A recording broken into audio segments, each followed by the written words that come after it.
سیاستدانوں کو توڑنے اور مروڑنے اور سیاست کو منور کرنے کے لیے استعمال کریں گے تو اس کی قیمت جو ہے وہ پاکستان کے عوام ادا کرتے ہیں۔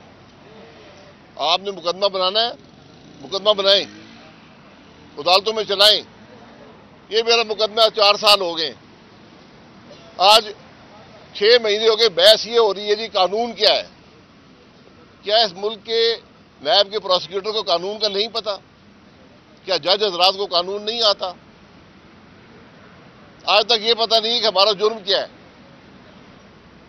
آپ خود پڑھ کے مجھے بتا دیں میرا جرم کیا ہے۔ میں نے پروسیکیوٹر کو بھی کہا، جج صاحب کا مجھے بتا دیں میرا جرم کیا ہے، مجھے تو ابھی تک سمجھ نہیں آئی۔ ہم نے کرپشن کیا، یہ لکھا جی کرپشن نہیں کی، تو پھر آج 4 سال سے مقدمہ کیوں چل رہا ہے؟ یہ آج ذمہ داری موجودہ نیب چیئرمین کی ہے کہ صرف یہ کہ ہمارے کیس کو رہنے دیں، ہمارے کیسز کی کوئی بات نہیں ہے، مجھے ان کیسز کی پرواہ نہیں ہے کیونکہ حقیقت میں جانتا ہوں۔ لیکن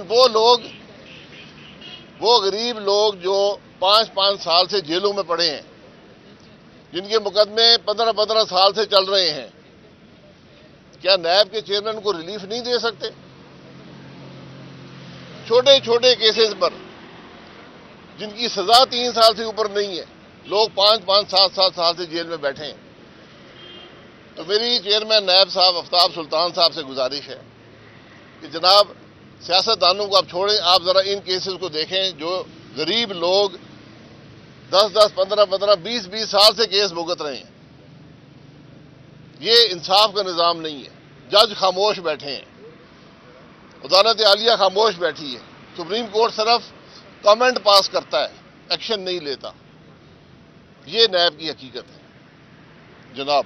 سر یہ بتائیں کہ آپ نے یہ بات کی کہ جو پولیٹیکل کیسز بنتے ہیں ان کی کاسٹ یا ان کی قیمت جو ہے وہ پھر جو ملک ہے اور قوم ہے وہ ادا کرتی ہے۔ اس وقت بھی پی ایم ایل این کی یا پی ڈی ایم کی حکومت ہے، اس وقت بھی بہت سے نیریٹیوز بلڈ اپ ہو رہے ہیں کہ پی ٹی آئی کے خلاف کیسز بنائے جا رہے ہیں۔ اس میں سے کچھ کیسز ٹھیک بھی ہوں گے، کچھ غلط بھی ہوں گے۔ آپ in general being senior politician کیا سمجھتے ہیں کہ کیا سیاسی مقدمات ہونے چاہیے، لوگوں کو فکس کرنا چاہیے یا نہیں کرنا چاہیے؟ اور اس کے پھر ظاہری بات ہے کاسٹ پھر قوم ہی دیکھیں، سیاسی مقدمات نہیں ہوتے، سیاسی مقدمہ بنانے کی کوئی کسی کو اختیار نہیں ہے۔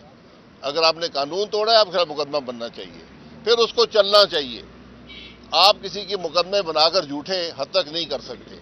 اور میں نے اس لیے کہا کہ اثر جو ہے وہ عوام پر پڑتا ہے، کیونکہ عوام کے کام نہیں ہوتے۔ جب افسر اپنی قلم اٹھا لیتا ہے، وہ کہتے ہیں جی میں تو یہ فیصلہ کروں گا، اگر نیب پکڑ کے لے جائے گی، کیونکہ کسی بھی سیاستدان کو پکڑنے کے لیے آپ کو اس کا جو افسر ہوتا ہے اس کو پکڑنا ضروری ہوتا ہے، ورنہ کیس نہیں بن سکتا۔ یہ اس کی حقیقت ہے۔ باقی میں ہر جھوٹے کیس کے خلاف ہوں، اور میرا مشاہدہ یہ ہے کہ اس ملک میں کوئی کرپٹ آدمی نہیں پکڑا جاتا۔ آپ ان کیسز کو دیکھ لیں جو عدالتوں میں ہیں، یہ صرف وہ لوگ ہیں جو زندگی میں ایمانداری سے کام کرتے رہے۔ کیس ان کے خلاف ہیں جو کرپٹ ہیں، وہ باہر کھلے پھر رہے ہیں۔ اچھا عباس صاحب، آپ نے بارہا یہ کہا کہ نیب کو جڑ سے اکھاڑ پھینکنا چاہیے، لیکن آج تک ایسا ہو نہیں پایا۔ کیا حکومت میں آپ کی آواز کو ترجیح نہیں دی جاتی؟ نہیں، میں نے اپنی آواز بلند کر دی ہے نا۔ میں نے تو پچھلی حکومت میں بھی، آج بھی کہتا ہوں، آپ نے ملک چلانا ہے یا نیب چلانا ہے، یہ فیصلہ کر لیں، یہ دونوں نہیں چلیں گے۔ اچھا عباس صاحب، جیسے پی ٹی آئی کے دور میں آپ لوگ پکڑے جا رہے تھے تو اس ٹائم پی ٹی آئی کے لوگ کہا کرتے تھے کہ یہ ہم نہیں پکڑوا رہے بلکہ کوئی اور کر رہا ہے۔ آج پی ٹی آئی کے لوگ پکڑے جا رہے ہیں تو مسلم لیگ نون کے اکثر لوگ کہہ رہے ہیں کہ ہم نہیں کر رہے۔ دیکھیں، کہاں پہ یہ سلسلہ رکے گا؟ آپ کو نہیں لگتا کہ اس پوری صورتحال کے ذمہ دار جہاں کوئی اور ہے، سیاستدان خود بھی ہیں؟ دیکھیں، یہ فیصلہ کر لینا۔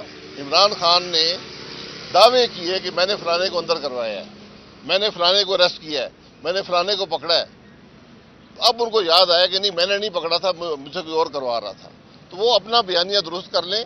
ہماری حکومت کا بیانیہ بڑا واضح ہونا چاہیے۔ اگر کیس بننا ہے، اس کیس میں جان ہونی چاہیے، پروسیکیوٹ کریں ڈے ٹو ڈے بیسس پر، اور اس کیس کو منطقی انجام پہ پہنچائیں۔ سر آخر میں یہ بتا دیجیے گا کہ عمران خان کے آخری دور میں اس بات کی بات چیت ہو رہی ہے کہ شاید خاقان عباسی کو وزیر اعظم بننے کی آفر تھی، کیا یہ بات درست ہے کہ آپ کو اس پی ٹی آئی کے دور مجھے عمران خان نے کوئی آفر بھی وزیر اعظم بننے کی کسی اور نے کوئی آفر کی آپ کو؟ دیکھیں مجھے وزیر اعظم جو ہے وہ صرف میری پارٹی بنا سکتی ہے، کوئی اور نہیں بنا سکتا۔ Thank you.